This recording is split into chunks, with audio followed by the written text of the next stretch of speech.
Okay, hello everyone. Welcome back to Block Party number 49. We are talking ICIC, and Ananda just gave us a bunch of great wisdom, so the floor is open for responses.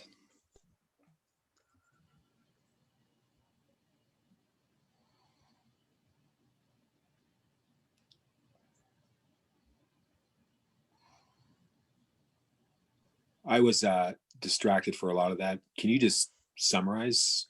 Yeah, Michael, you've been with us in most of these long conversations we've had, so you're pretty much up to speed. But mostly I'm talking to the people who aren't here. Does that make any sense at all? But I was saying that that we have put a lot of time and energy into organizing and coordinating the ICIC theory. And we want to get to a place where we feel comfortable and in alignment with each other about how we want to invite all of the people who aren't here. And so we've been wordsmithing and we've been brainstorming and we've been circulating around in discussions, and we've had Jamin summarize it all for us. Thank you, Jamin, again for doing all that. So I just want to check in that we stay in integrity with our word, that we do indeed get an invitation ready with all of us in agreement, and then we start going into action with it. We start dividing up that list of peacemakers, or maybe other people can add in their names of organizations that they want to invite, and then we warmly invite people to come, and to also to let them know that on Thursdays we're here to listen to them showcase their organization. So it's the first step in getting everyone organized. So I was just checking in and kind of reminding myself and everybody to help us stay in integrity with our word of getting to that point. Are we there? Aren't we? What's the status of the letter? I mean, I haven't been involved in that process, so. Is it ready? Well, the first initial letter that James and I and another lady coordinated is done. And so I think the process of what we did is we organized a very nice warm letter to invite people. And then we said, wait a minute, what are we inviting them to? So we spent the last week talking about who we are, what we're doing, what the possibilities are. And Michael, you were a wonderful part of that as far as any kind of technical views of what we could do. And so a lot of people had a lot of really good ideas. We had at one time, even though I wasn't here on that call, we had a representation from all over the world at one time. And I haven't heard that recording or anything, but we do have a letter. James, Jamin, if you could share that and bring people's memory back to what the letter is. And we can come to a point of agreeing if that's good enough for now or not. If it's not, let's keep working on it. If it is good enough for now, let's start talking about getting our boots on the ground and inviting some people in. Love it, love it. About to screen share now. All right, here goes.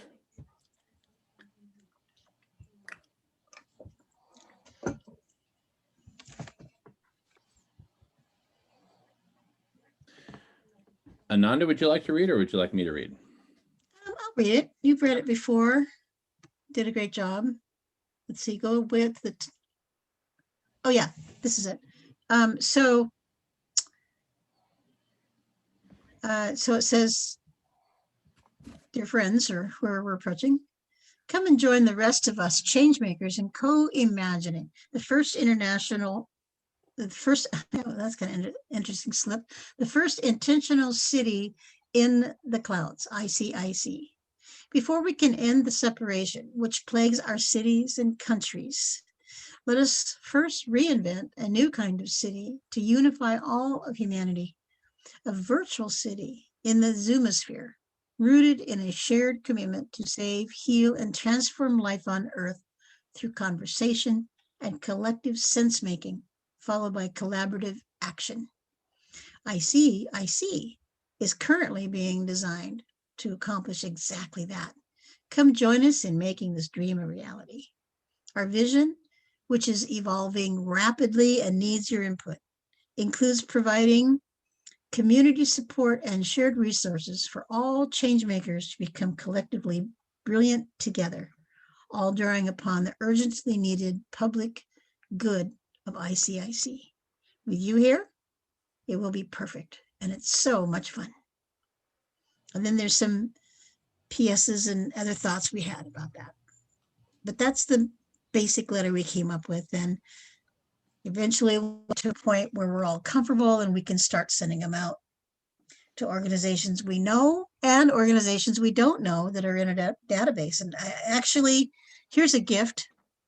In the last week, 5 different huge, massive databases of organizations came my way, just showed up.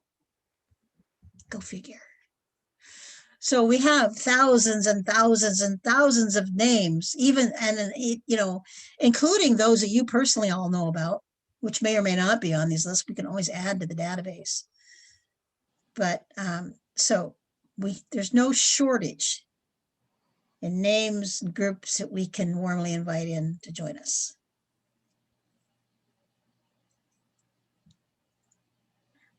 Jamie, can you toss that up again? I just want to scan it.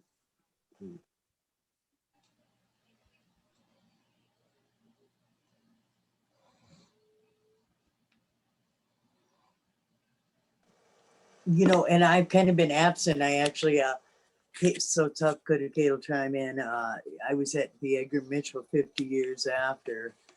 So, well, I know you've been previewing this. I just want to suggest that this ICIC is being created in many venues, in many ways. And I think back to, you know, when you speak, Ananda, it so always dovetails to the Humanity Rising segment that I just witnessed this morning, in which, you know, we spoke about the emergent new community that just simply has to arise. And, you know, you hear the words of Bucky and Einstein echoing in your ears, realizing that this figuring it out, this planning it out isn't how it's accomplished anymore. So, you know, I implore everyone, already Humanity Rising, and now I know it's probably hundreds of thousands that know about it now, are doing this. They're kind of walking this peace labyrinth to get to this common goal. You know, what is it? Does everybody want peace? It's pretty obvious. Maybe they don't. And so, you know, and all in conjunction, I feel like, you know, all these universal factors are in work and that's why this planning, because I can't tell you the amazing, beautiful people I brought here. And if they do, you know, when you get that one immersion experience where you feel that total synergy and synchronization happen, you know, you feel the culmination of the intention, and you have to stop and say, hey, welcome to our circle. I'm kind of ranting off about ICIC, just suggesting that it's a more fluid foundation. And with that, I kind of got derailed, and so I'll pass that talking feather right now. Come back around.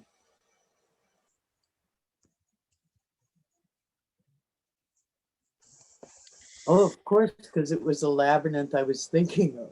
The peace labyrinth that we're trying to build in so many different steps where people could look into their own space and identify those triggers that get us off track, that'll allow us not to be in that balanced flow.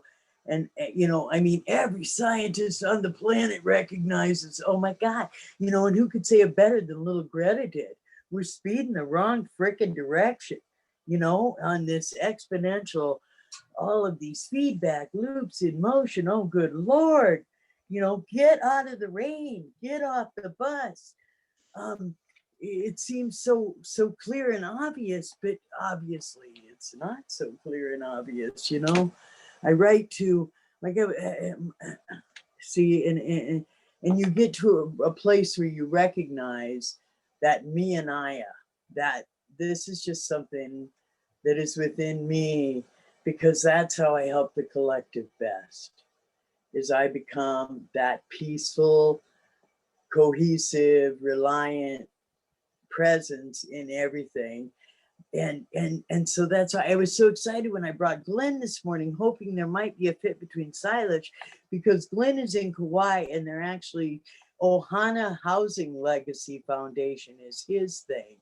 And, you know, he wants to look at the whole ball together. And so, of course, I think, well, if I just get these visionaries together, if I just pick a time when Ray and Ananda and Michael Gaio and Marco and Christopher and, you know, the visionaries here, and I bring the visionaries of Kathy Seppel and Glenn Head and Julie and the, you know, I just think if we get the visionaries in a room together, there's gonna be, we're gonna find cohesion. And so I think I'm mostly kind of given myself my own little lesson here of how I just can't think my way out of anything, that I need to just kind of stay in my heart space and do things that keep me there. But my little soul has cried out all my life that I've been here. What the hell are you doing?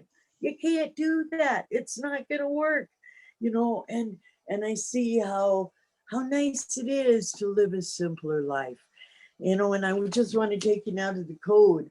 So I'm thinking how so many of us have lived by this, the 10 intentions for a better world, been around a couple of decades. To have the code work in your life, say it once a day. The first intent, support life. I refrain from opposing or harming anyone. I allow others to have their own experiences. I see life in all things and honor it as if it were my own. I support life. I seek truth, follow the inner compass and discard any beliefs that are no longer serving me. I go to the source. I seek truth. Set your course. Begin the creative process. I give direction to my life and I set my course. I kind of always get hung up there, I think. Simplify.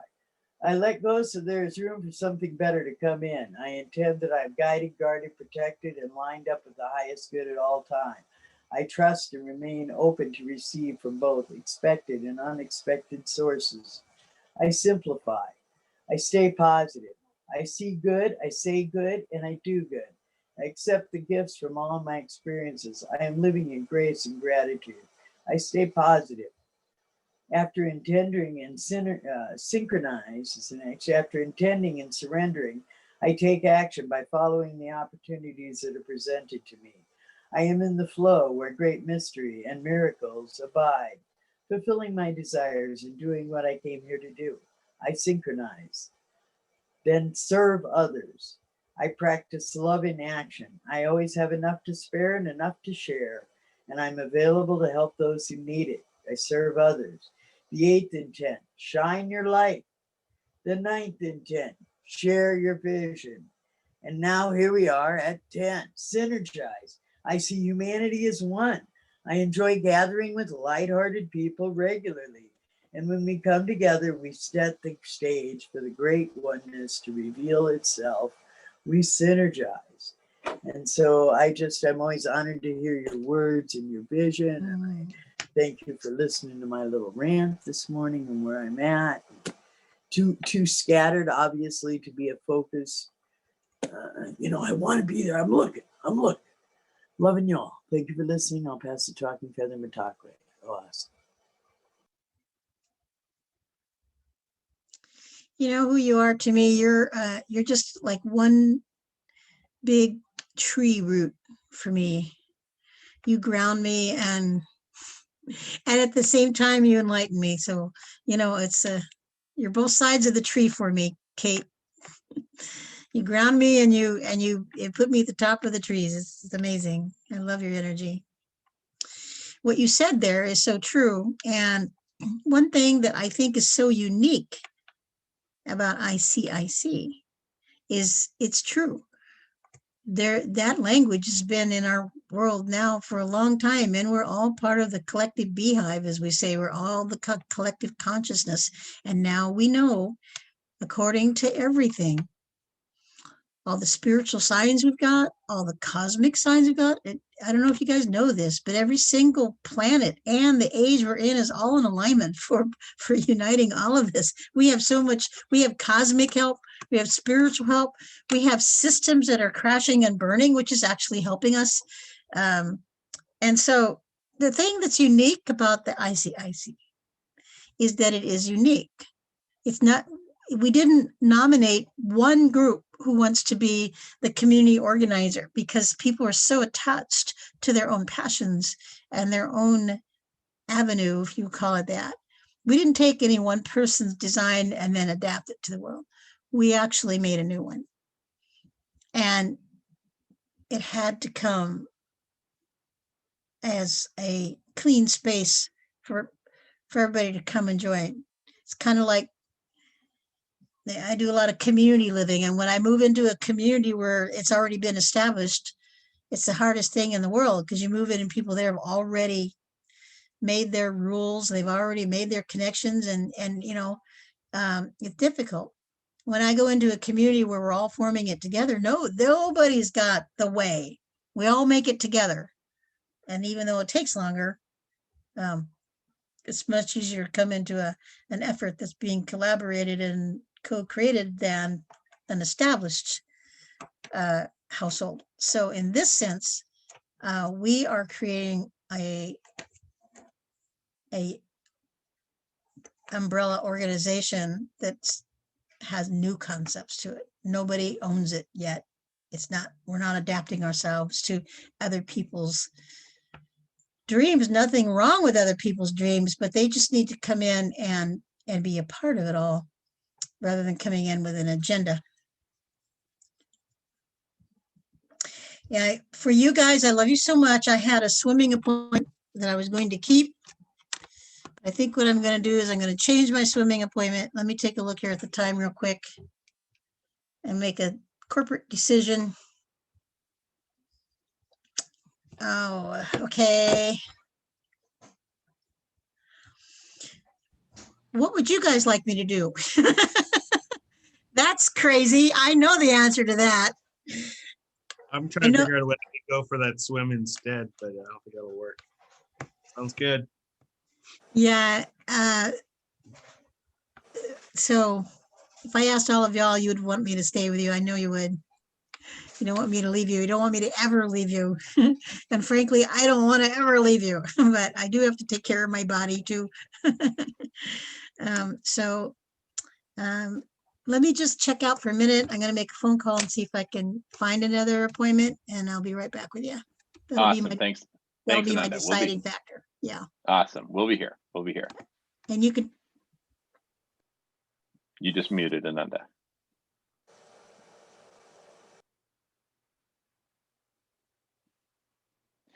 Yeah, in the meantime, I can share a little bit about the other stuff that we were looking at previously, just yesterday, in fact. So this is kind of more stuff. I'll just start to give a brief review, and then I'll pause when Ananda gets back so we can coordinate. But this is stuff I sent out late Wednesday night, a big write-up on, so inspired by this initial letter that we drafted up. And by the way, I just put the link in the chat for the Google Doc, which you can all edit. Anyone with that link can edit it. So, share responsibly, like the alcohol commercials say, drink responsibly, share responsibly. And so, I'll just go a brief review, because we did a big recording yesterday that's in the email I sent out last night about this. So if you want to see a fuller presentation, you can do that. But basically, we start out. So anyway, this is kind of like a white paper. This thing's probably 10 pages long. So it's not supposed to be an invitation letter, but kind of in support of that, building kind of a bigger foundation. We're acknowledging that we're taking on something that humanity has never done before. Come together and unify around the central objective of saving, healing, and transforming life on Earth. This is the moonshot of our time. Oh, Ananda's back. Go ahead, Ananda. Oh, well, some miracle happened. You guys all got the energy here. You wanted to keep me here and pull me in. And so there is a swimming lap appointment that opened up at 5 o'clock, which never happens. But so I've got another hour here with you guys. It's you guys that did this, Awesome. You won me over. See, that's the energy I'm talking about. It's all in the world. It's all the energy that's happening. And so all we have to do is work together collectively and miracles happen. So I'll be here with you for a little bit. I Awesome. like it, Awesome. Jamin, that you were reviewing what we were discussing about inviting people in to hear, but what are we? Who are we? What are we doing here? And so we were discussing some of that.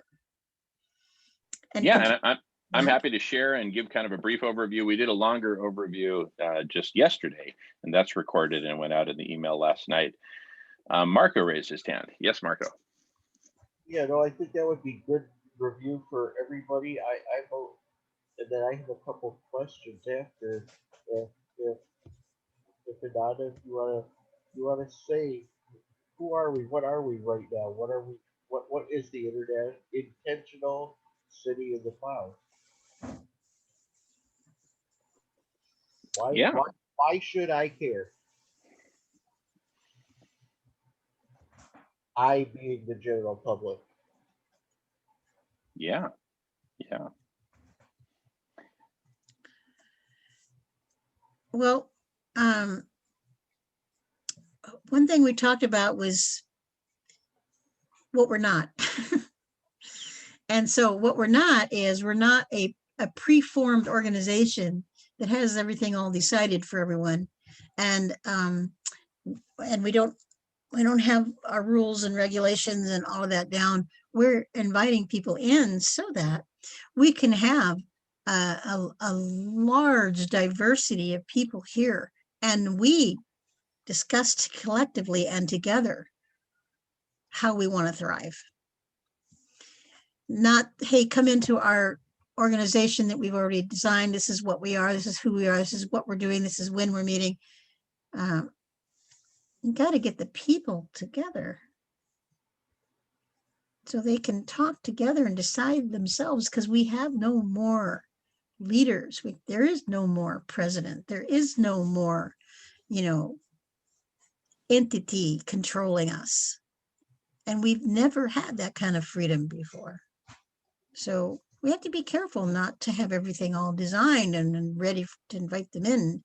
All we're saying in our invitation letters, come and join the rest of us. We're trying to figure this out. Can I add to that? Yeah. I had mentioned this, I think, a couple of days ago. But yeah, I think we could say a little bit more in there, in that letter, about what I think what Marco was saying. A little bit more of an attractive element, where, like, sure, we, again,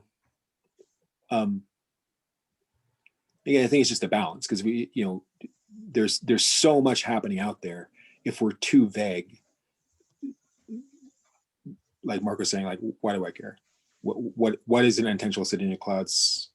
I don't know. But if we are a little more specific, say, well, we're doing that, but we have at least this much clarity. Like, I think even what you're saying, Ananda, to some degree, is like, this is what I was dropping a couple of days ago, like dropping some of the new language in.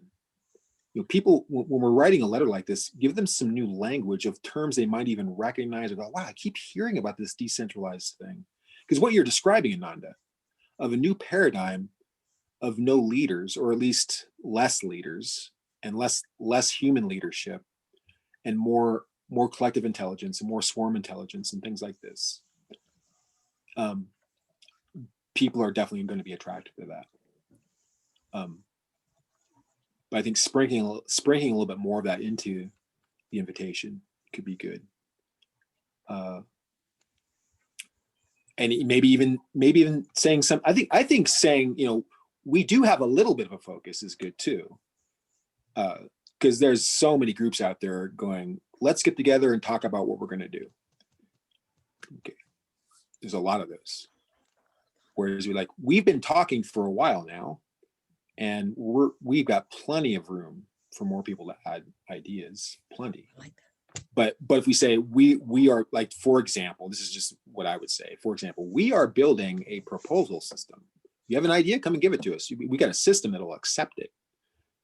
Or we are designing a new paradigm, 21st century, swarm intelligence democracy system. Whoa, what the fuck's that? That sounds interesting. That sounds new. Wow, I can really put my voice somewhere where it might get some traction. Something along that lines, Michael, would you just 'Cause write otherwise, down like, in chat what you just said? It was so beautiful. I wanted to capture it.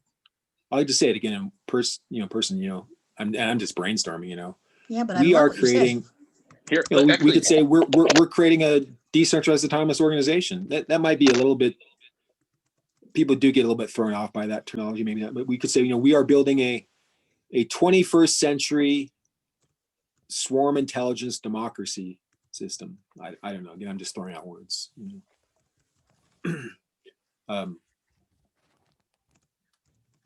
Otter. Because then at least, because if people come in here, because like here's the thing, if we just leave it open, then we're going to get exactly what he's talking about. We're going to get, oh my God, there's a group that has no idea what they're doing. I'm going to go in there and tell them what to do. Because I'm building da da da da da da da, and then they come in, they go, let's do my project together. Whereas we go, well, that's fine. You can bring it, but what we're building a system that includes proposals. So you can put your proposal in, and we have this swarm intelligence democracy thing we're building. That's because, again, for me, that just seems like the place to start. If we're going to build a city, we got to have, build the church first. And, everyone goes to church, and everyone, everyone's just, it's a church. So everyone's like, going in, and people can stand up and say, I propose this, and we all vote. We have a little basket that goes around or something. Seems like that's a good place to build a city. That's the first start for a city. Then things go off. What are we going to build after the church? That's open for discussion. But I feel like we at least need to be. My opinion is, I think we kind of need to have consensus around that without something like that, at least in our conversation, that we're just opening up the door for a lot more conversation to eventually dissipate.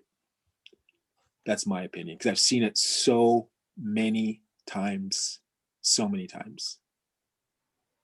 So I think if we have, I think there needs to be some seed of focus that, no, actually the first thing we're building is the thing that's going to help us all build more, basically. And then and help us all decide what we're going to build next. That just makes sense to me. That's right. Because no one has that. It's lacking out there. There are a billion conversations happening, but no one knows how to get traction, how to get traction in the conversations. They're falling back to the previous patterns of like, well, let's start a business. Let's sell something and make some money, and then we can build more. And that works too. But we also want to start changing those patterns. So I think, by sprinkling some of this into that letter, not only will we prepare people that we have a little bit of a focus, and around that focus, it's fully open to talk about anything. And also by seeing it that way, we might attract people who are primed for that. They're going, oh my God, that's what I'm looking for. They're seeing the same thing. They're like, oh my God, I'm already a part of 50 other groups that are trying to figure out what to do. But at least I'm hearing that there's some kind of new governance thing going on here. That's my view. I'm done. All righty. Kate's had her hand up for a while, and then I've got something to add after, but go ahead, Ananda and Kate. So, Michael, are you familiar with sociocracy? Yeah, we were just talking about it yesterday. Oh. And I was reading the website around sociocracy. I agree with everything on there. Sounds great. I've been aware of it for a while. The reason I asked let me just say that what I love about sociocracy, it's a great philosophy that works seamlessly with the kind of technology that's available to really take sociocracy to the next level. Yeah. Yes, I'm a sociocratic facilitator. I've gone through some training on that, and so people call sociocracy the new democracy. And a lot of the people in the sociocratic movement don't use the word democracy anymore because it's so poisoned with division and separation. There is, and Jacques Fresco says there is no democracy, not really. But anyway, I would just leave the word democracy out of our conversation and use new modern terms like sociocracy. Sure, you can do that. I like the term fluid democracy is a term that's out there. Fluid democracy is a type of democracy that works. It's like, things are just more like swarm intelligence. But I like that anyway, term. you know, Swarm intelligence is cool. yeah, hive mind, swarm intelligence, collective intelligence. I mean, was the word collective intelligence in that letter? I would definitely want to have collective intelligence somewhere in there. People get really excited when they hear that word, and we're not talking about it enough. It's amazing. I tell a little story. Remember this, Jamin? I think it was about a year ago. I was down in San Francisco at a conference. I was invited to speak at a conference down there, and I spent the whole week down there. And one thing led to another. I met some people, and they invited me to do a user group study. It's like one of these startups in San Francisco. They're starting some new app, and I showed up. I didn't know what the app was about, and they showed up, and they interviewed me, and they had this app they're building. It was basically designed. How did they say it? I can't remember. It was designed to try to get people to synergize together in a certain way that would lead to new behavior and new results. And as they're talking to me about the app and how it worked, I started telling them about collective intelligence, because at this time of year, last year, we were just really into having this conversation on, deep conversation about what collective intelligence is and how collective intelligence is a meta solution to all the other solutions. And we were talking about this book that Jamin sent me called Big Mind. It's just great. It's just a great topic. And so in my interview, I was sharing this with these, like the CEO of the company was there, and they had never even heard of the term collective intelligence. Here they are building an app that was designed to result in collective intelligence, and they didn't even know about it. They didn't even know that there's people out there writing books on this topic. There's people out there studying this. It's like, I think it's a great thing to be talking about. It's really what we need. I mean, after several years of talking about this with Jamin, I just keep coming back to this point that I think, that's what the new paradigm we're going into. If humanity is going to survive, if we're going to solve the problems we're in, the result is we're going to become more collectively intelligent. And maybe that's the thing to even go for. Like, we could focus on we got to focus on the problems, but if we're only focusing on the problems, that's also a problem, because we want to focus on what we are becoming as a new species, right? We're becoming something like a super organism, a collective intelligent super organism. That excites people, because people are, we all know we got problems in the world. People are giving up. People are depressed. People are they don't know what to do out there, because they're just surrounded by all the problems. And if we can also offer them some hope that we're not just solving our problems, we're becoming something great, we have an opportunity, that's going to attract people too. So I like that term, collective intelligence. And sometimes people go, oh, wow, yeah, I keep hearing about that thing, or they don't quite understand what it is. And they can come here and they can definitely find out here what collective intelligence is about.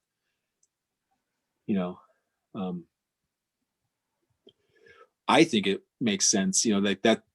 I think it makes sense to kind of like maybe declare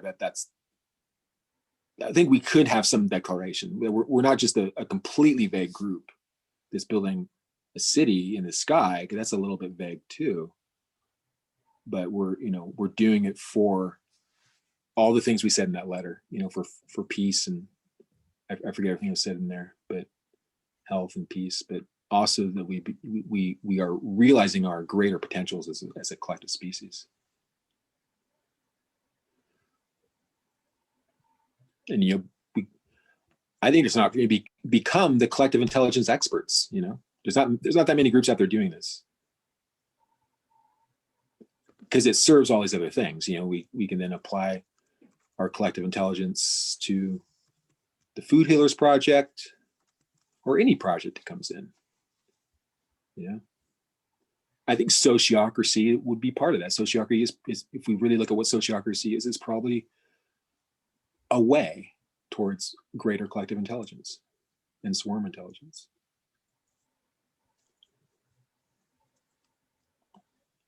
Jamie, do you have your hand up? I'm done.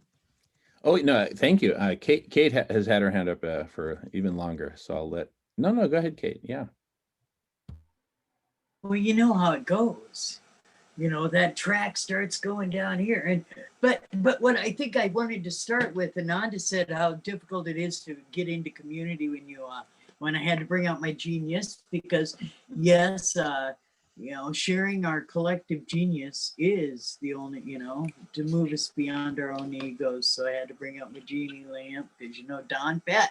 But of course, now everybody wants to trademark it. It's got to be my idea. Don Pett trademarked the Genie Seminar where people gather in small circles. And he's World Peace Academy.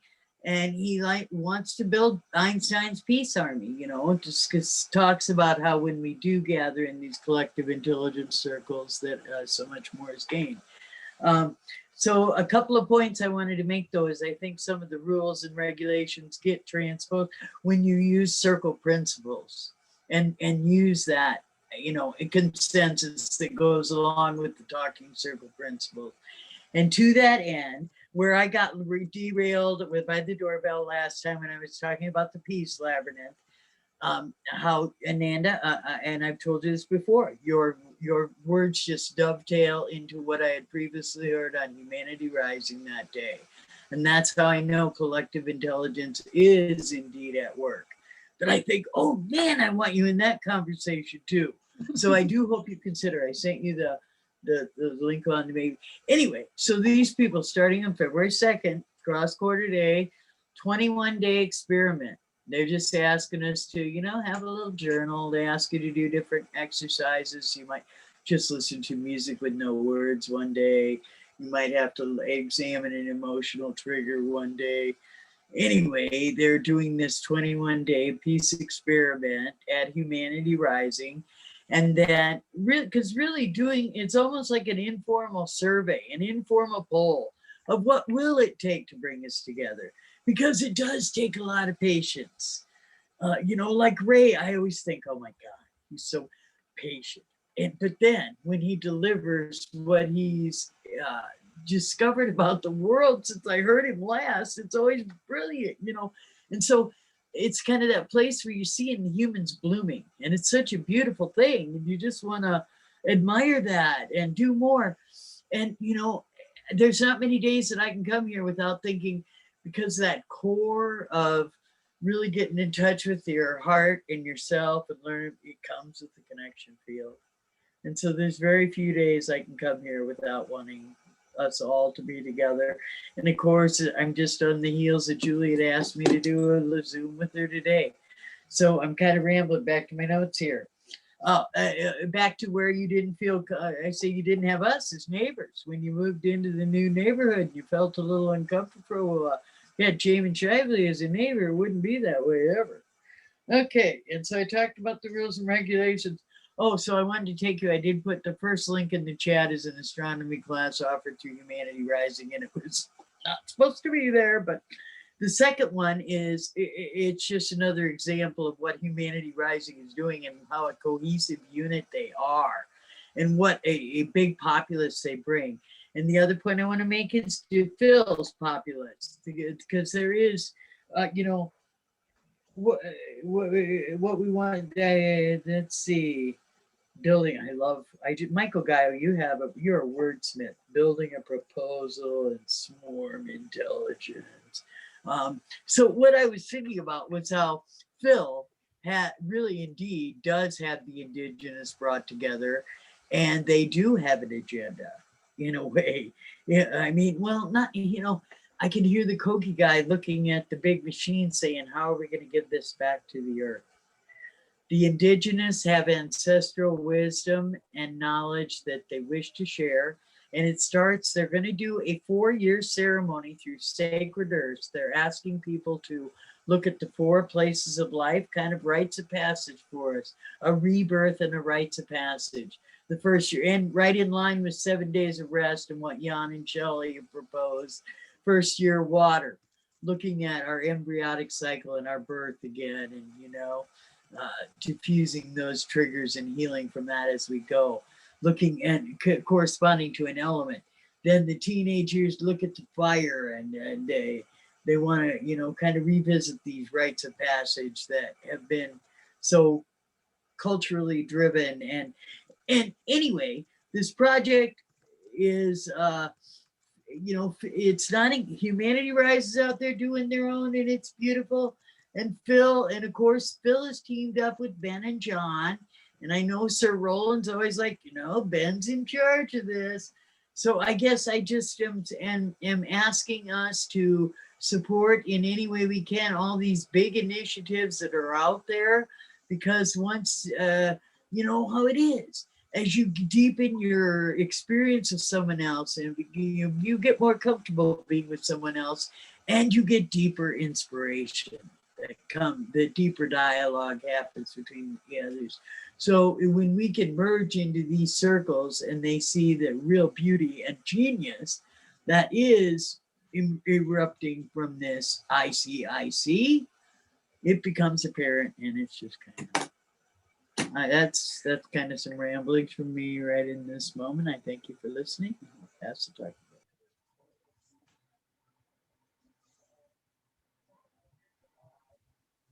By the way, I was just dropping some links into the chat there while you were sharing, Kate, around holocracy and the Holochain project. You can check them out. Food for thought. How many wishes you got left in that lamp there? How much you want for it? Mhm. Oh, you using it now? Wish carefully.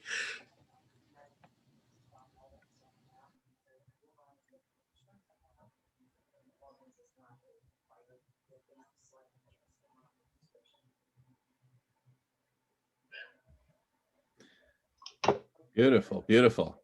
Ananda, any comments before I share a little bit?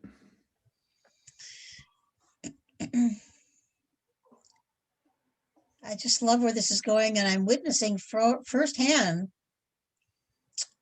what Michael's talking about, and Kate and everybody, is that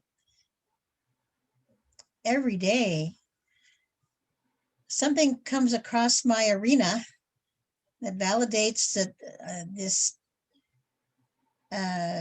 collective mind is happening. And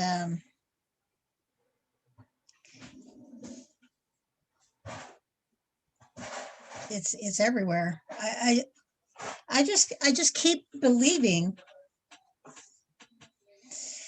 that of course we're going to figure this out, but it's going to be a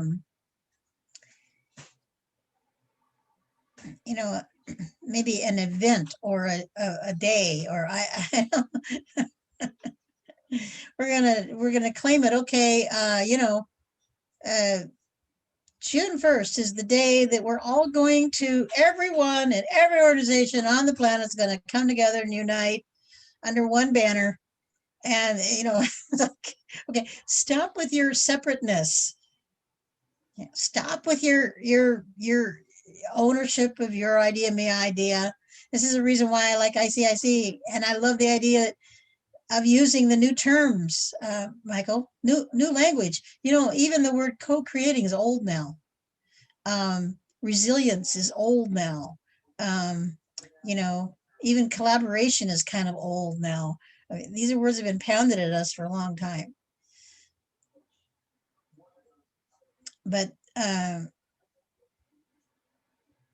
every day, not only do I get things that come through my arena about somebody doing some work about uniting something, almost gets overwhelming. Every day I also get the confirmation that it's actually in process happening. It's fun because none of us really know the answer. But what we all know is that we're all tired of the separateness. And I think we should just, I just had a BFO, blinding flash of the obvious.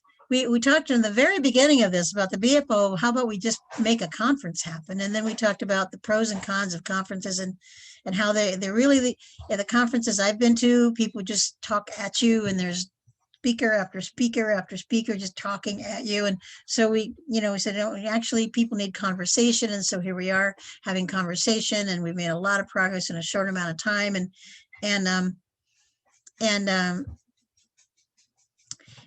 So I'm just kind of resonating with, maybe we should all just plan a day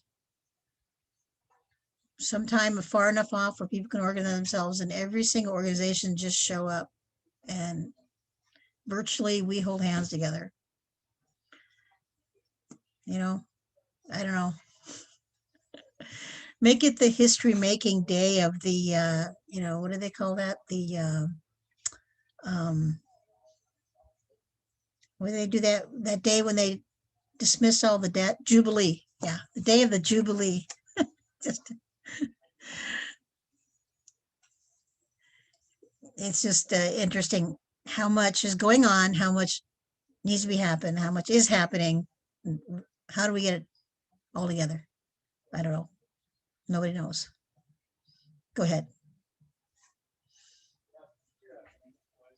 Beautiful, beautiful. No, I'm so excited. I just wanted to share that after we drafted that initial letter, on Tuesday we had a really long conversation. It's all recorded for like six hours or something, going round and around different facets of this. And I took really good notes. And so then the next day, Wednesday, I spent most of the day drafting up this document that I'll share. I'll just give like a quick, maybe 5-minute tour, but it's about 10 pages that came out of all that, starting with big picture context, acknowledging this is something that's never been done before, humanity coming together and unifying around a central objective of, in this case, saving and healing and transforming life on Earth. So what makes us optimistic that we can do this now? I talk about urgency, this shared sense of urgency that we now have that we didn't have before. We could call this the age of togetherness. There are so many groups doing this or talking about this, coming together.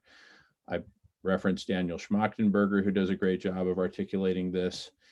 And so, so where does our stuff fit in? If there's thousands of groups that are focusing on something very similar, where do we fit in, right? And we know we don't want to be yet another intentional community with the same taglines as hundreds of other groups or whatever.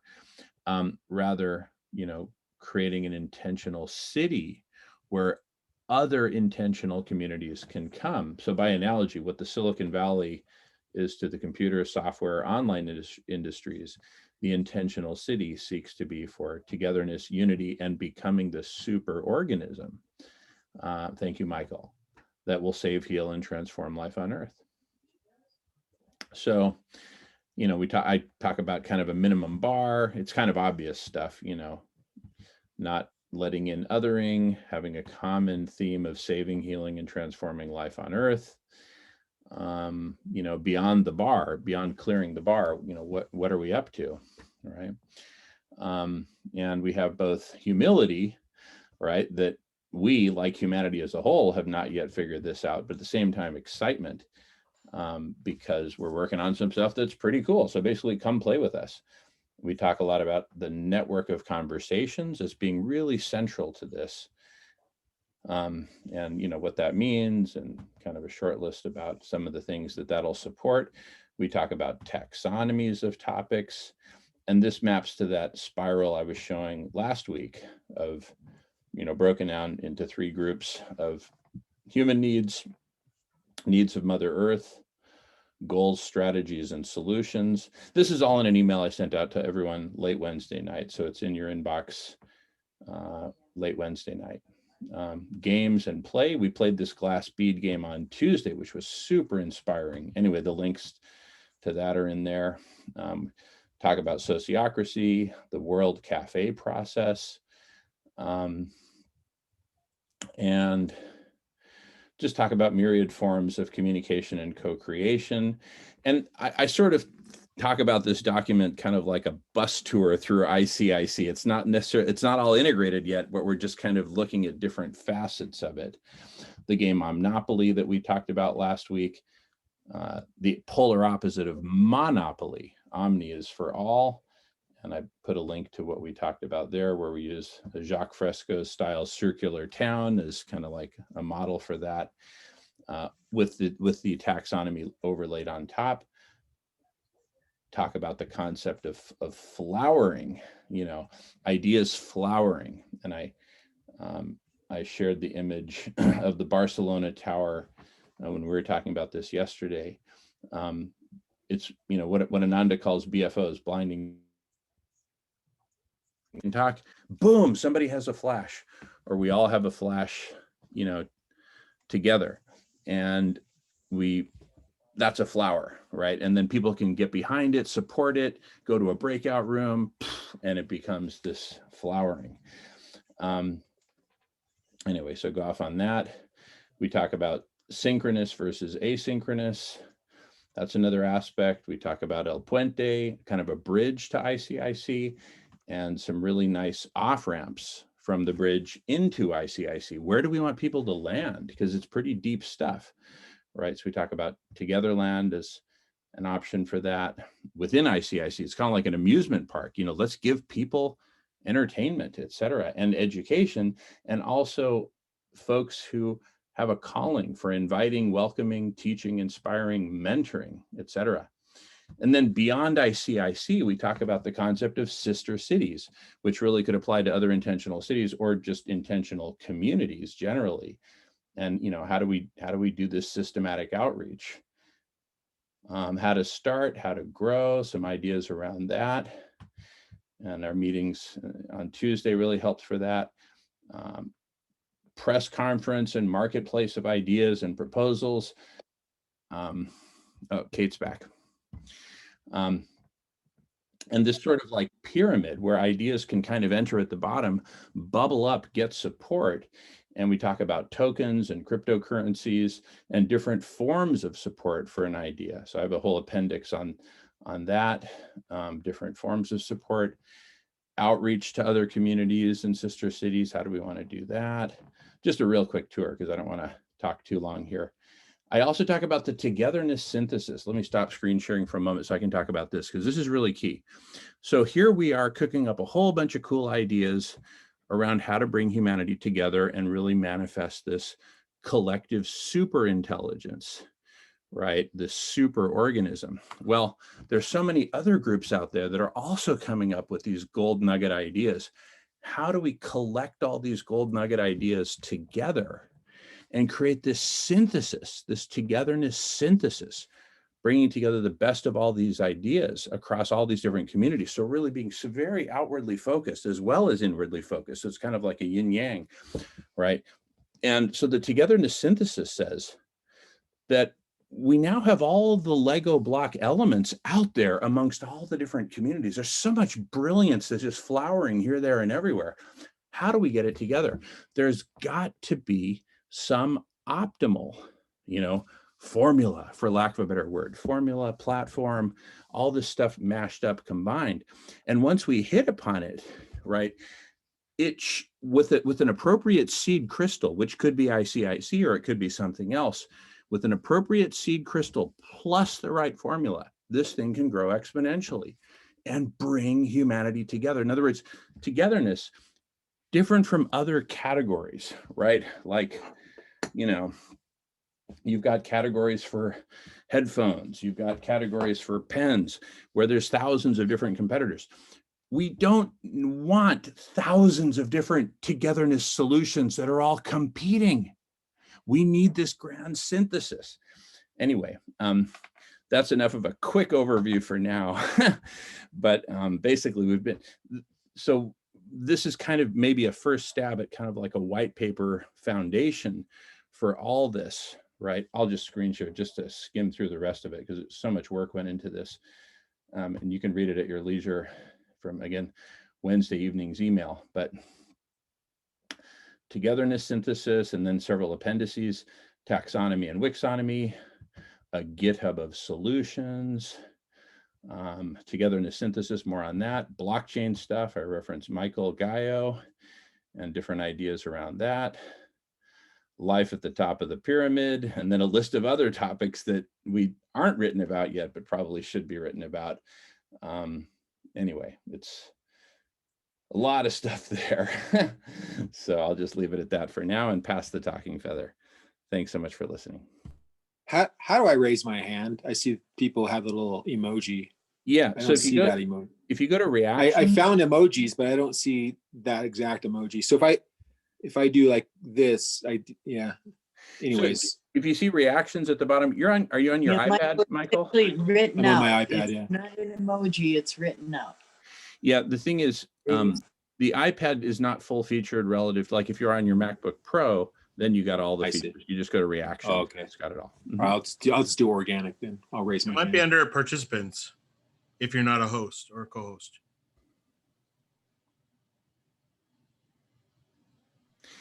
Yeah, in some operating systems, if you're co-host, you can't raise your hand.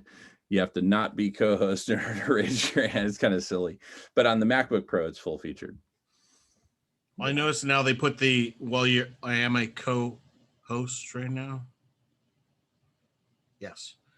But anyway, I see it under reaction, so it's been added. They've been doing little tweaks and updates. yeah, exactly. So now even Constantly co-host learning. on the MacBook. But anyway, this is all partly an answer to your question, Michael. How do we attract people, show them that we've been thinking about all this stuff? So somehow synthesize not that whole walloping 10-page white paper, but some of the nuggets at least, and say, this is what we're talking about. We might even reference the white paper and say, check it. If you want to learn more, check out our white paper, but show them, because we have been thinking a lot about a lot of these things. And so anyway, again, passing the talking feather. I see Ray's got his hand up, and so does Michael. I don't know who was first. Ananda, go ahead. Ray was first. Okay. I'm kind of the guy that's, that read a book and then everybody's just like, stop telling us about this book. But I read Sapiens by Noah Yuval Harari. And in it, he talks about the concept that we can know 150 people. Even when when we were cavemen, we can know 150 people. Today, we can know 150 people well enough to know that we can trust them. So if trust is the foundation of society, then, you can have love with 150 people. Everybody else, there has to be some sort of a mechanism to extend that tribe so that we know that we can trust them. So with this model, the opposite of love isn't hate, it's fear. And I was trying to decide if this applies to this conversation, and I think it does, because if you want to create a city in the cloud, if you want to create a place where different groups get together, there's plenty of opportunity for people to form like-minded tribes of 150 people, and they get to know each other and they trust each other and they talk on Zoom or Reddit or wherever it happens to be. So we need a mechanism past that. And one of the first things that we learned, one of the reasons why we developed language, was to gossip. And so two tribes would get together, 300 people now. So this guy wants to trade with me. What do you know about him? So gossip was actually one of the first things that language, one of the functions that it served, to try to create an expanded circle of trust. And so that lasts for a certain amount of people. Beyond that, you need more complex systems like religion. So a lot of different religions formed because they needed some way to go, I recognize you dress, you look, you're saying your language is the same as me, so we can have trust. So what I learned from the environmental community is that in the future, we need resilience at the community level. And we somehow need our nations to solve problems, but they're kind of the big tribe, and what's best for America is going to be our decision. We saw that with the last administration, America First, which totally turns off the rest of the world and goes, okay, so you're not to be trusted. So when we create a city in the clouds, we have to create this mechanism where we bring people that will not be exactly the same. There'll be tribes that have a slightly different approaches to what their definition of love is. So we need to create this space where that can be fluid and these people can communicate. And I guess there's probably some form of gossip to say that these people with the ICIC, they're pretty cool. and you have people in multiple groups, so they form that bridge. But how do you get it global? That's the trick, right? Even in the United States, there's like a clear divide where there's half people that love the United States. It's called patriotism, and the other half are, you know, a little bit more keen on how do we love the rest of the world so we don't need such a big military. All that. The Tower of Babel. Somebody commented. Is that Sarah? And Ananda, you're on mute. By the way, I'd like to propose we do the glass bead thing where we go maybe on 1 minute or 2 minute cycles just to be able to pass it around quickly, because there's so much to share here. Welcome back, Sarah. Great to see you, sister. Ananda, what do you think? I just had a conversation today with Glow, and she's in touch with lots of organizations that are addressing issues of currency and trading and exchanging and, you know, and all of that. So she's kind of at the peak of the tower with all of these organizations she knows about. And the same question came out: how do we get them all together? So she and I decided we're going to create a meeting on February 18th at noon Central Time. And we're going to figure out how to bring in all of these people with the same intention and on the same Zoom call. And that kind of spawned from a recommendation that I had, and I've always had as a facilitator and a seminar trainer. I've always said, my motto has been, put them in the same room, quote unquote. That's an Ananda quote, or actually got it from other sources, but put them in the same room. And so that's spawned the idea of, well, let's have a conference and we'll put them all in the same room. But then, you know, that gets too complicated and too big. And then you're back to just listening to people, listening, and there's no conversation and people don't get to use their voice. But here's the thing. What we're doing here is similar. It's small groups of conversation. So instead of thinking about all of the change makers in the world that are all creating the same vision of we need to figure out how to not be separate, we're uniting ourselves, we're coming together in unity, all of that, there would be no media in the world that could hold all of the people that think like that. So how about we design a program where, and this came up before about technical people. I had Michael in mind for that. So let's put all the techies on this, put them in the same room.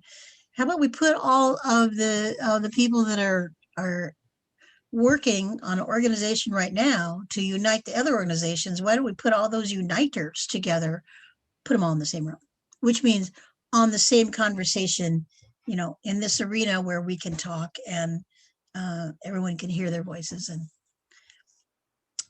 that seems like a solution.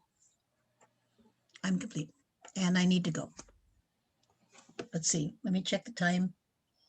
Yeah, about 5 more minutes. And then seriously, I'm keeping my promise to my body. I'm gonna go swimming.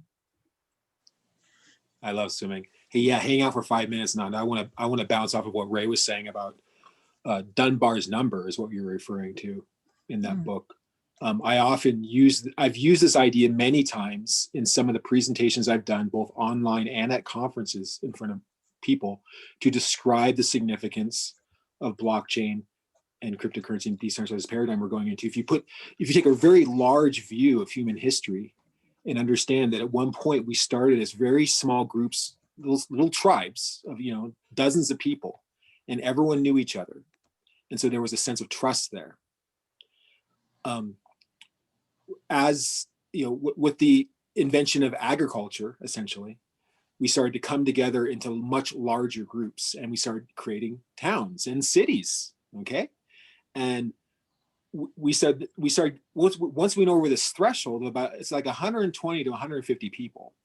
That's called Dunbar's number. Once you have a crowd of people that goes over Dunbar's number, the limitations of the human mind are that you can no longer track everyone.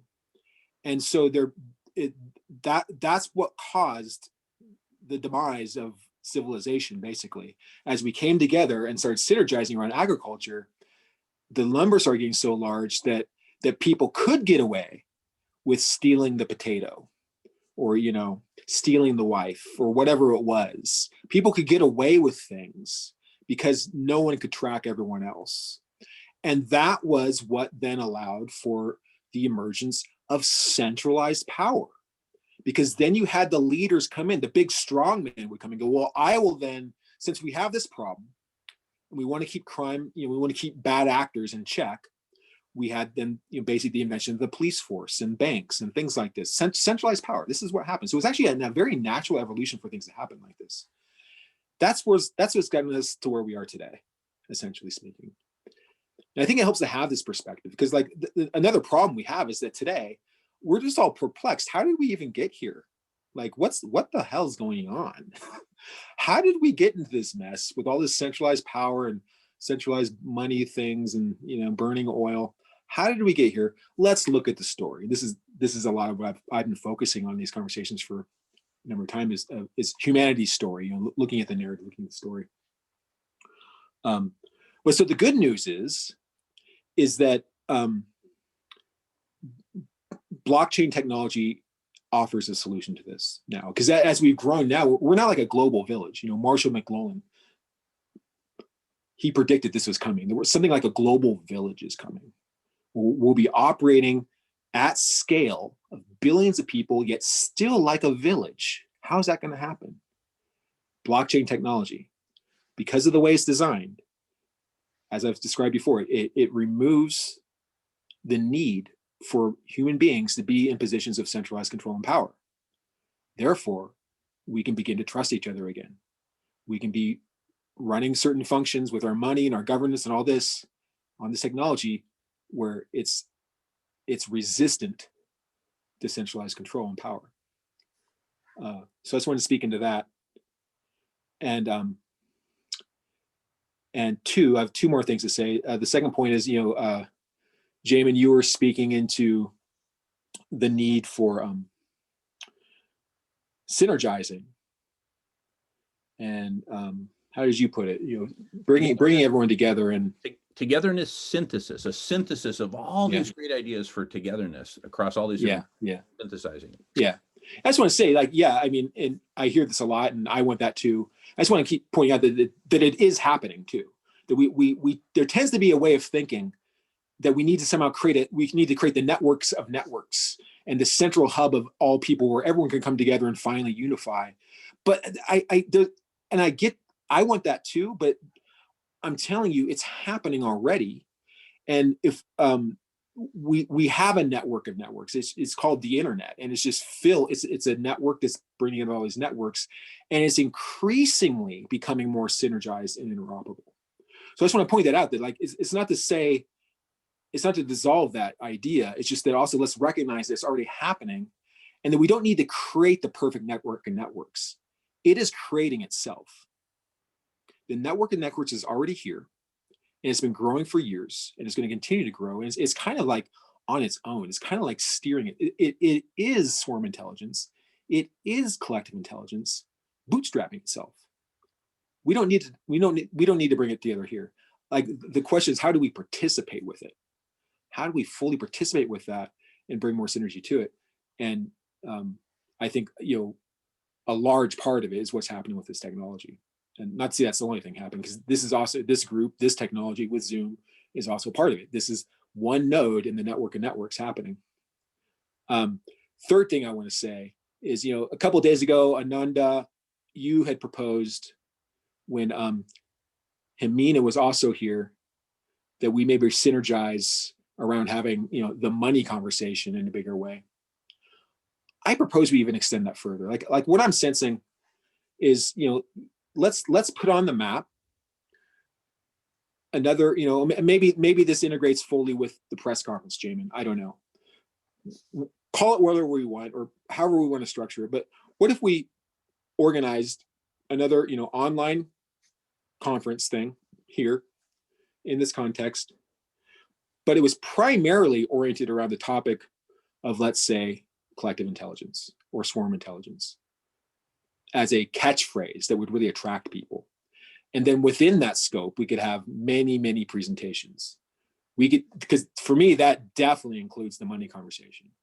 In my perspective, economics is the foundation of a human collective intelligence. So I think it's completely relevant to be talking about money and economics in that scope. But then we can also be talking about it from other angles, like we had before of having the, I think we had this idea of the Akashic Record Club some months ago. I have this stack of books that goes into the science of the Akashic. You know, it's not just a New Agey thing, but also bringing the New Agey idea of the Akashic into the real science that's happening around really measuring that there really is a collective field on our planet.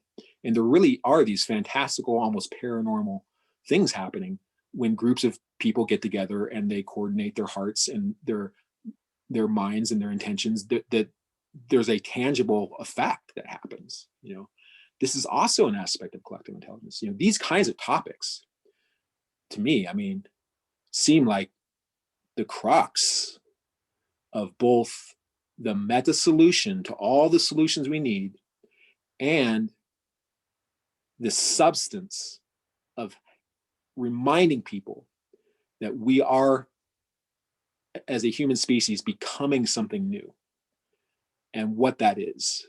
You know, giving them a vision of the future could include all that. That's my proposal. Let's do something like that again. I would love to participate in that. You know, I have at least 1 or 2 or 3 slots I could fill in that, and having the conversation, you know, the group conversation around collective intelligence. And that, I think that would attract a lot of people. No matter what people are doing out there, it doesn't matter what they're doing.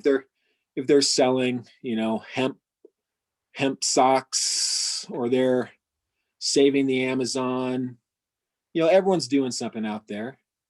But when it comes to collective intelligence, I think it affects everyone, and everyone can benefit from it, and they resonate to it. Somehow they go, oh yeah, somehow that just feels right. I experience this again and again and again.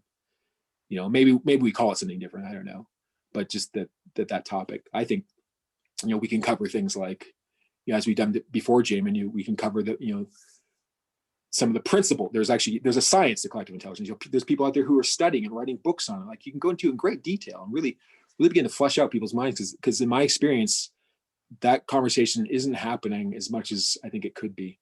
And we would be leading that, I think, a lot by doing that. So over and out. One of the things you mentioned, Michael, I think it fits within what you described. We were talking before about sociocracy and democracy and the differences between them. We were talking about tribes. That was a sociocracy. A tribe can be nomadic, and they say, hey guys, are we eating everything we can here? We're moving on. Okay, so the tribe moves on.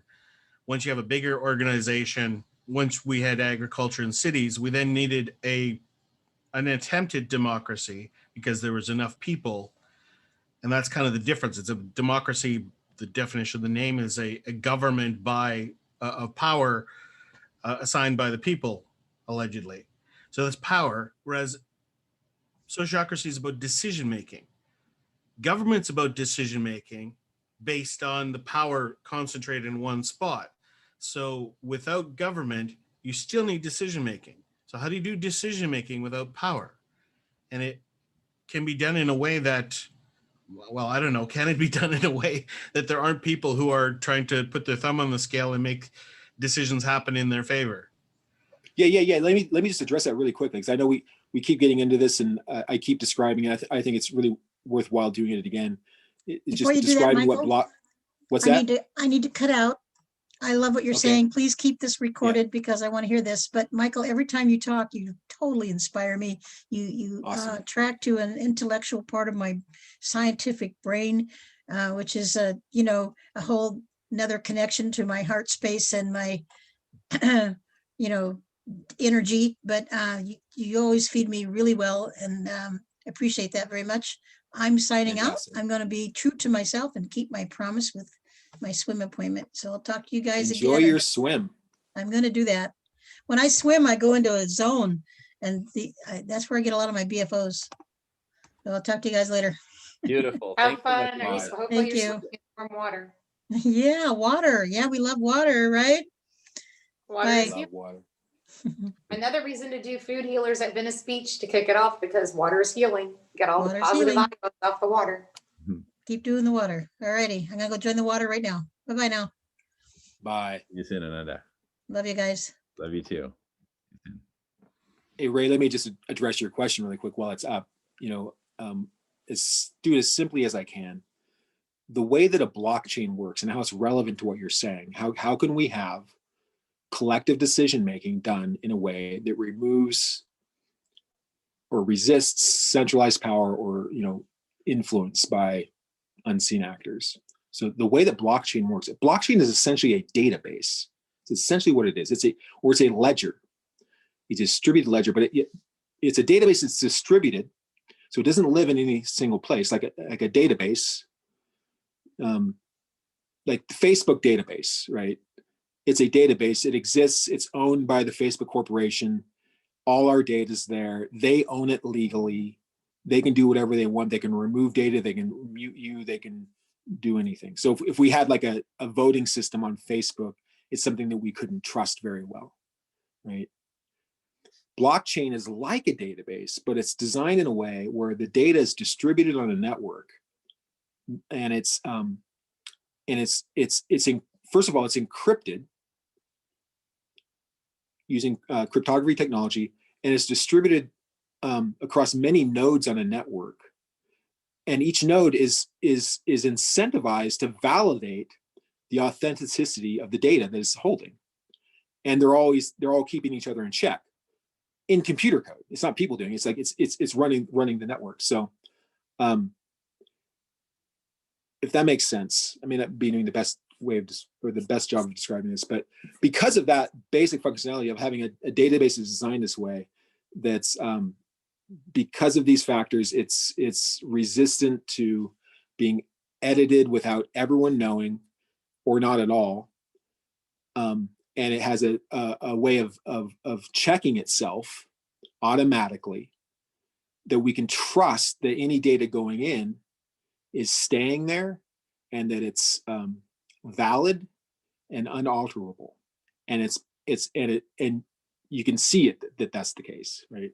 So this is useful in things like running a democracy or a voting system, where then anyone who votes, that vote is not going to be changed or influenced in a bad way.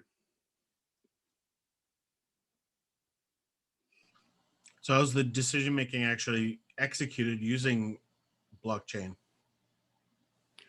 Well, in some cases, I've seen systems where, like I've described before, where there's, say, it's like a website people go to and you can log in, and there's a sense of identity check, so they know that every person who logs in, they don't necessarily have to know who you are, but they know that you have a singular identity, and that you could then submit a proposal, say, I have, here's our group.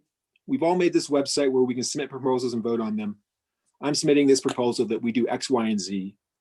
And the proposal comes with some data, and it says we have this time period to vote on this thing, the next 60 days or whatever.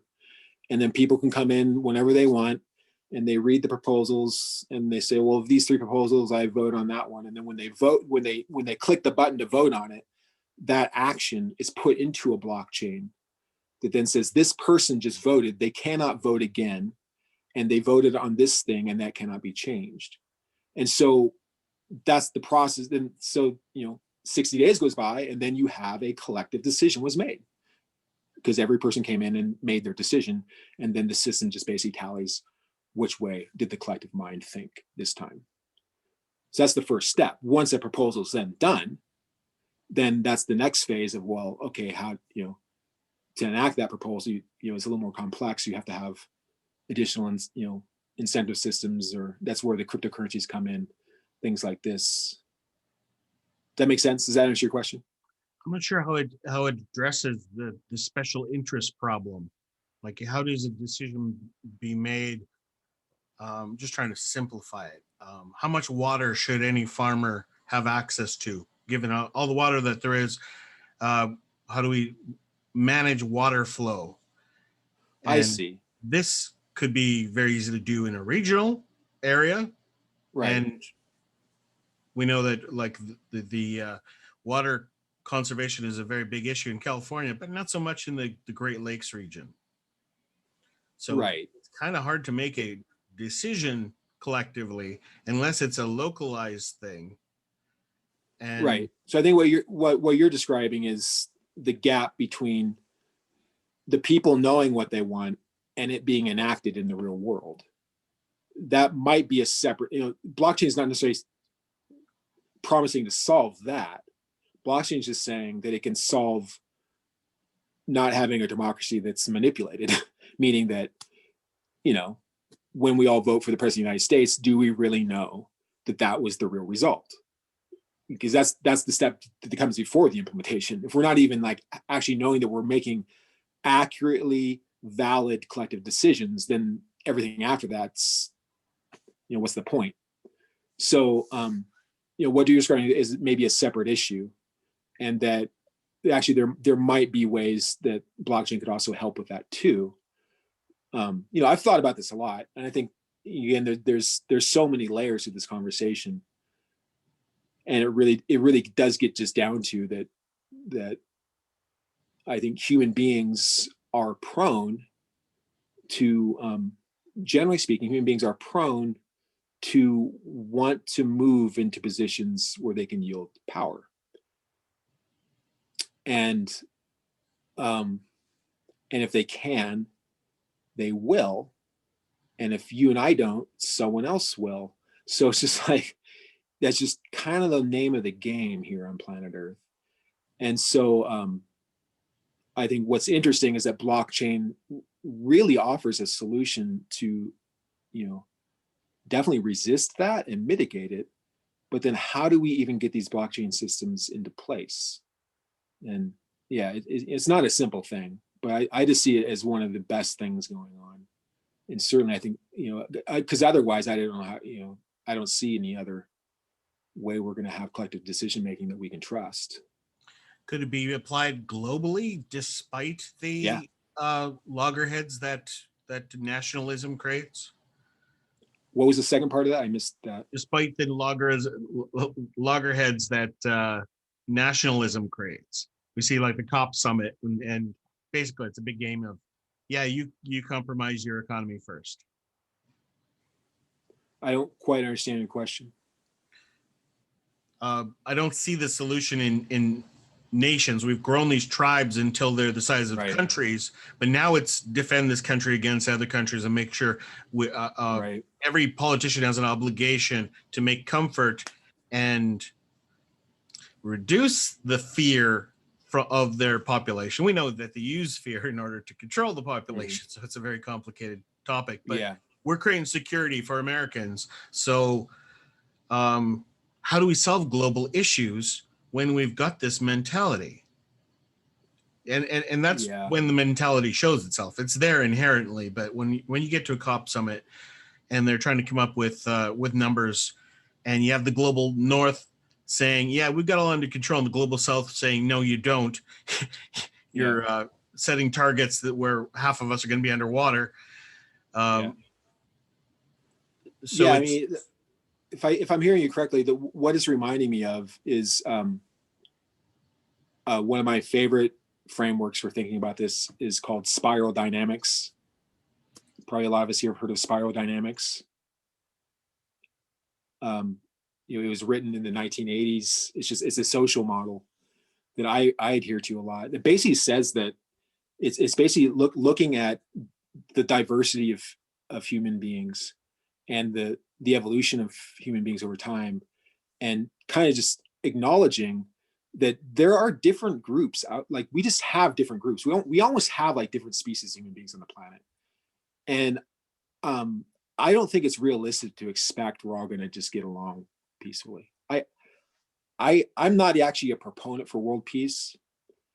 I just don't think I think that's a little bit too far to reach for. I think that we want less violence. We can have less violence in the world. We can have much less hunger in the world. Maybe we can completely resolve hunger, but to expect that everyone is going to have the same values and that everyone is going to see the world in the same way, I think is both unrealistic and undesirable. I actually think we want to have diversity. And again, to bring it back to the metaphor, which is not really a metaphor, that we're becoming something like a super organism. You know, if you look at any organism in the world, look at the human body, look at a tree, it's developed of different parts. It has diversity within it that's integrated well. So we want good integration of the human species. We want as much coherency as possible. But when I hear unity, I tend to think of homogeny, you know, and I don't think we want that, or I don't think we can have it really. It would really lessen our vitality as a human species, I think. So that's just the way I tend to think of things. And so when I think that, okay, yes, we have all these groups out there, and we want to come into greater balance. We want to not have violence. That's worth going for. But so I don't necessarily expect, though, like you know, there's other groups on the other side of the planet. They have different values. You know, that's how we operate as usually as groups. Like people value different things. That's what this model does of spiral dynamics. It just kind of categorizes these different value systems that different groups adhere to. And you know, like the Trumpsters and all that. You know, and they have a value set that that's why they stormed the Capitol. They were that interested in their values that they did that. And that's not my values, but at least I can accept that they have different values, and I can try and see it from that perspective. So when it comes back to, you know, this decentralizing technology and blockchain and what it can do for us, I just think that'll be useful in two ways, both locally, that, you know, certain groups that already agree on their values, but they still have some differing value within that set, can make a decision together. And then, you know, but then also I see what's coming is that, again, we already have a network of networks, and that, you know, in this scope of what blockchain is doing, there's also a term called interoperability that means that we could have different governing systems with different value sets that don't necessarily gel together, but at least they can still interoperate in a way. And just like we do today, like we have, you know, China and the USA don't necessarily just love each other to death, but we're still trading, we're still interoperating, we're still finding value in our ability to communicate and connect, right, in certain ways. So I just see it as it's just that it all comes back down to balance and integrity. It all comes back down to, you know, the basic principles of Taoism, basically yin and yang, centralization, decentralization, black and white. It's never going to be perfect, but it can be in balance. And I think that this technology can help with that. Yeah, Jeremy Land came to one of our conferences, and he was talking about in his presentation, why does California look like California? It's got mountains, deserts, coastline, fertile belt, redwood forest, all these different terrains, yet it's got one governor making decisions for all these areas. So there's, you know, makes more sense that decisions be made in a more granular level on a community basis based on the interests and needs of the communities. So in other words, we're breaking down into those tribes again, smaller, more decision-making happening at the local level, and paying attention to the interests of the people in the group. But this time around, instead of just a bunch of tribes where our interests are 100% in the success of the tribe, we want to be a tribe amongst tribes that are successful. And that's the trick. How do we get everybody to recognize we got to keep our affairs in order, but we also have to make sure that the whole system has some sort of semblance of sanity and fairness. And it's always tough because there's always going to be, you know, things that two tribes want this resource, or there isn't enough of something here, and there's got to be some sort of trade between the places that have lots of water and places that don't. So it's a lot of work, and there's no way to really say that there's a utopia waiting for us where all that will be solved. There's probably a structure that'll be better than anything we've done before, but it'll be a work in progress forever. Utopia preppers. And I think it's a long-term game, in my opinion. I think it's, and it's going to always be ongoing. Yeah. As a You guys- vegan activist, I'm always challenged. Well, there's still lots of problems wrong with the food system, even if you solve animal agriculture. I'm like, yeah, there's row cropping and monocultures and just everything's built wrong. We got so much fixing to do every step of the way. But Hey guys, I want to jump in here. Christopher's had his hand up for a while, and I've probably had my hand up for about 20 minutes. I'd also like to propose maybe we go on, we play a game which is super effective in these circumstances, where we go around the room and talk for 1 minute each, and then just keep going around. That way we can really get some, and you don't have to talk. You can always just pass it on if you want. Should we give that a try? Any thumbs up if you like it, thumbs down if you don't, and thumbs to the side if you have questions or comments. Okay, and we can just, let's start with Christopher, and then we can go in alphabetical order from there. So I think you were ahead of me, Jamie. I don't know. I'm passing it to you, and then I'll. Oh, Marco has a question or comment. Go ahead, Marco, and then Christopher. How about 2 minutes instead of 1? 2 minutes sold. And at the top of the hour, I'm going to have to take a pause myself, take a break, because then we've got El Puente starting at 5 in the afternoon, and it's been a long day. So anyway, okay, so I'll keep time. I'll hold up 1 minute for one finger when we're at the 1 minute mark, 2 at the 2 minute mark. 2 minutes doesn't mean shut up, but it means, all right, time to start tapering it down. All right. Thanks, Marco, and Christopher, go for it. Yeah, no, that last idea was really got the gears turning for me. Call me an idealist. I mean, I still, obviously, like the rest of us, feel John Lennon's song there. The Imagine vibe, and I really would like to think that world peace is possible. That some of the crazy paradigmatic shifts that we've had in the past show that kind of magic can be possible, and that it's not completely unrealistic to imagine, the world of Imagine. That being said, I appreciate a dose of, what some people would say is realism. But what was really interesting about that is I think it's healthy for us to look at all these different worldviews.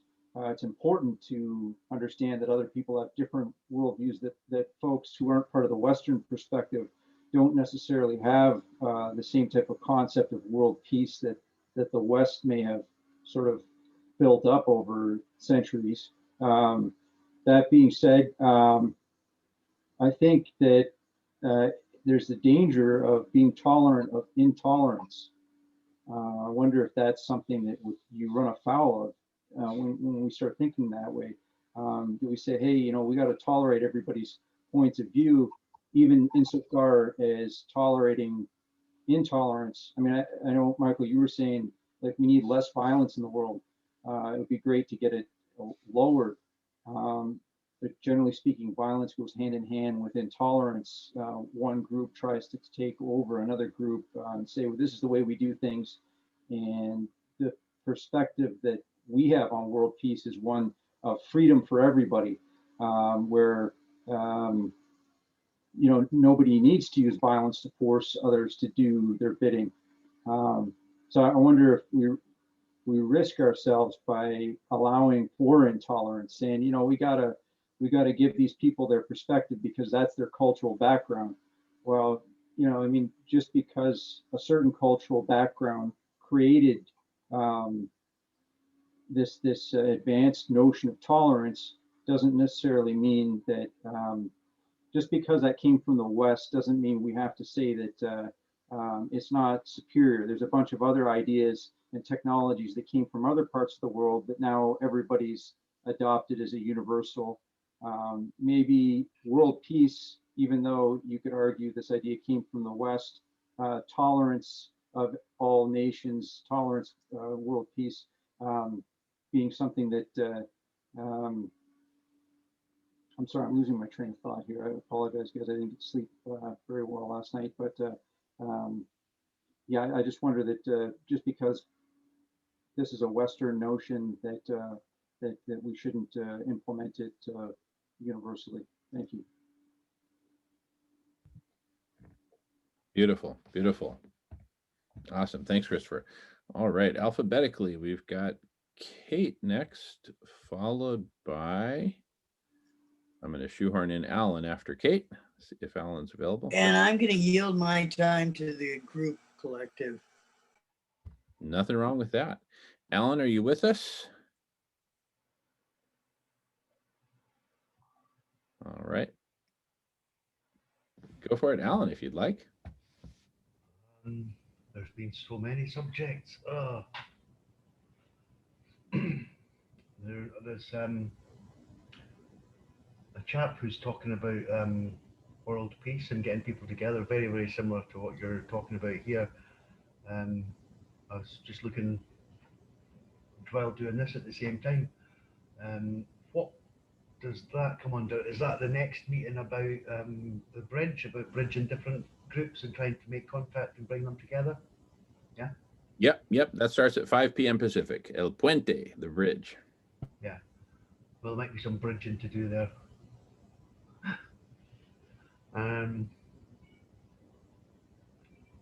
There was things I was wanting to say, but because it was like at the time, I can't remember now. They'll come back to me. Yeah. And part of the beauty of this is we keep going around. So all good. Great. Next up alphabetically, we've got Jamin, followed by Marco, followed by Michael. So what I have to say is that basically there's this new Uber paradigm, which I'll describe very briefly, and then a concrete example that I'm super excited about. The Uber paradigm is, see, we have a decisive lack of governance, real governance. For example, if we had a properly functioning government with real responsible governance, everyone would be fed. Everyone would have shelter, running water, showers, transportation, all this good stuff. And we'd be totally out of this damn scarcity model and the all-day monopoly game, where if you lose at the all-day monopoly game, you get to die of starvation on the side of some, highway, right? Totally kicked to the curb. Okay, so let me give a concrete example. We've been talking about food healers for months now. Oh, this, that, we should start in Los Angeles. Today, Sarah stepped forward and said, we're doing it in Los Angeles. Enough talk, homeboy. I'm paraphrasing. Enough talk, homeboy. Time to do this. And since she stepped out, we got so electrified, so excited. And in that time since this morning, she's raised over $5,000, which is enough to fund over about 10,000 meals to get this thing kicked off. I've long predicted that once we start this, given the efficiencies and everything else, we will raise more money than we need. And it will be so inspiring.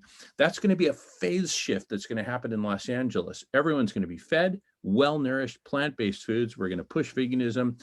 Everyone's going to be talking about the miracle in LA. Wow, now that everyone's eating nutritious plant-based foods, crime has dropped, COVID has dropped, health issues generally have dropped, health has increased.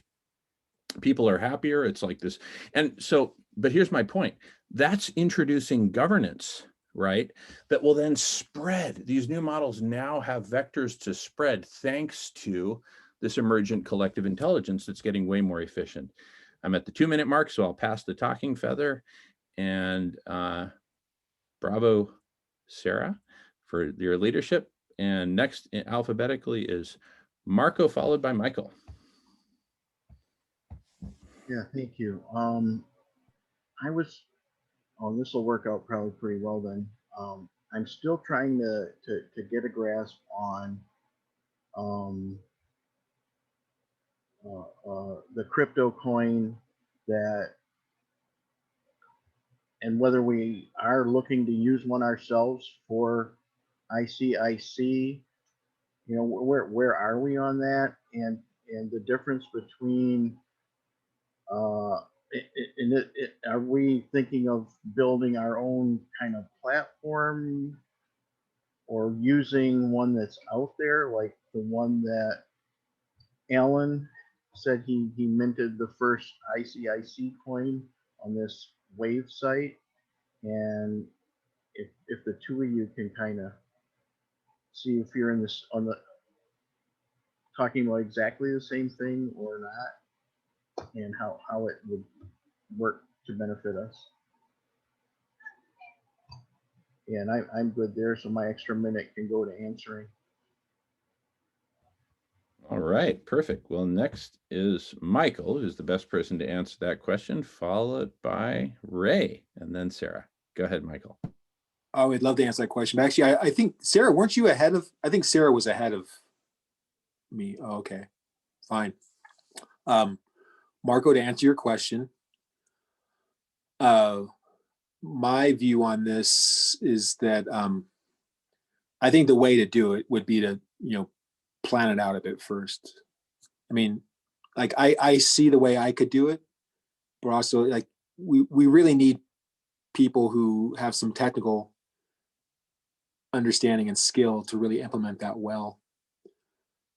At this point, since we don't have that, I'm intending on creating some kind of like bare bones version of that, maybe just even a prototype, just to kind of demonstrate it, maybe to help to attract other people doing it.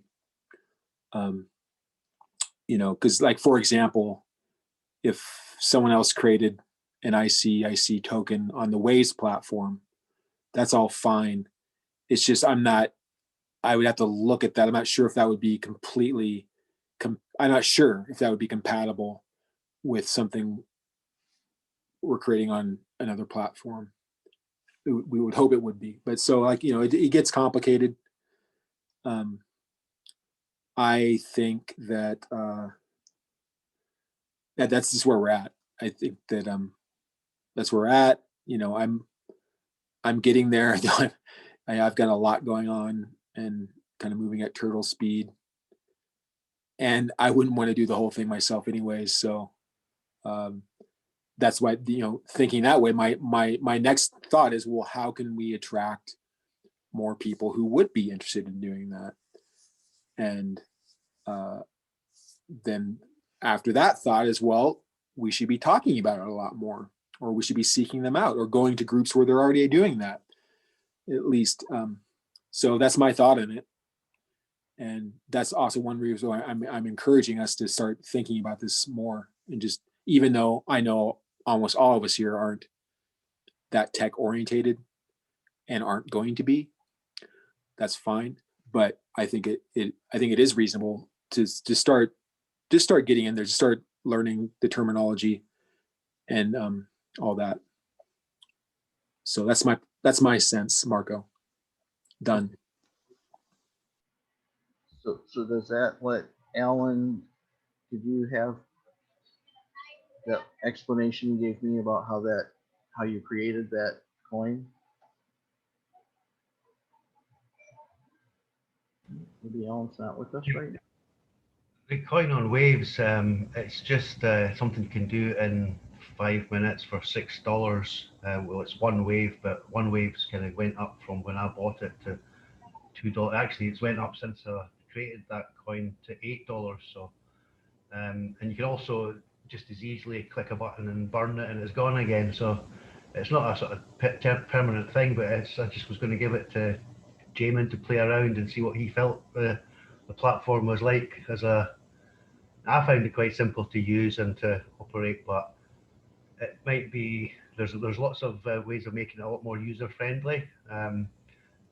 Yeah. But because it's different from like a bank account, you've got, instead of sending money to someone's bank account, you're not putting in your credit card details and name and everything. You're putting in this great big long code, and just that in itself can confuse some people. But it's actually just like an account number.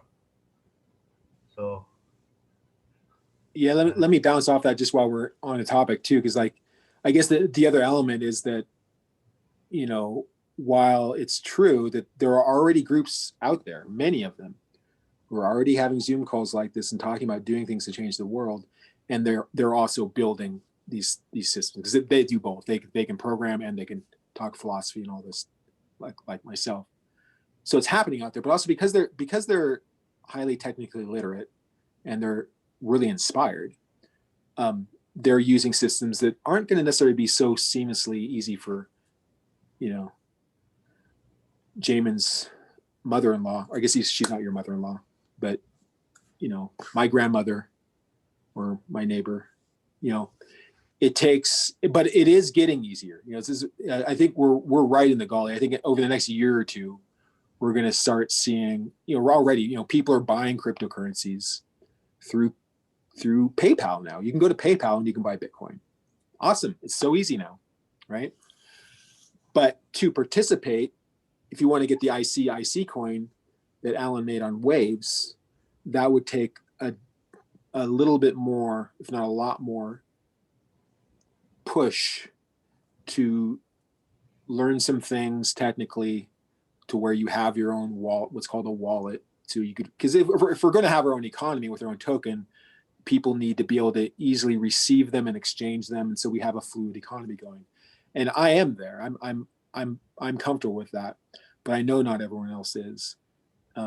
I do think that the tools are probably out there, that we could do it. It's just, you know, we need to get there. And so that's also why I'm encouraging people to at least begin becoming familiar with this stuff, because it is coming. And I think in the future, everyone will have a cryptocurrency wallet, just like they have an email address today. So done. Awesome. Thanks, Michael. All right. I'm going to have to duck out because I definitely need a nap before the long El Puente starting in 2 hours. So I'm going to see, does someone else want to host? That's question number one. Does someone else want to host? And then question number two is, do you want me to just hit record and let it record for the next couple hours or not? Happy either way. So first, anyone, I'm going to pause recording regardless.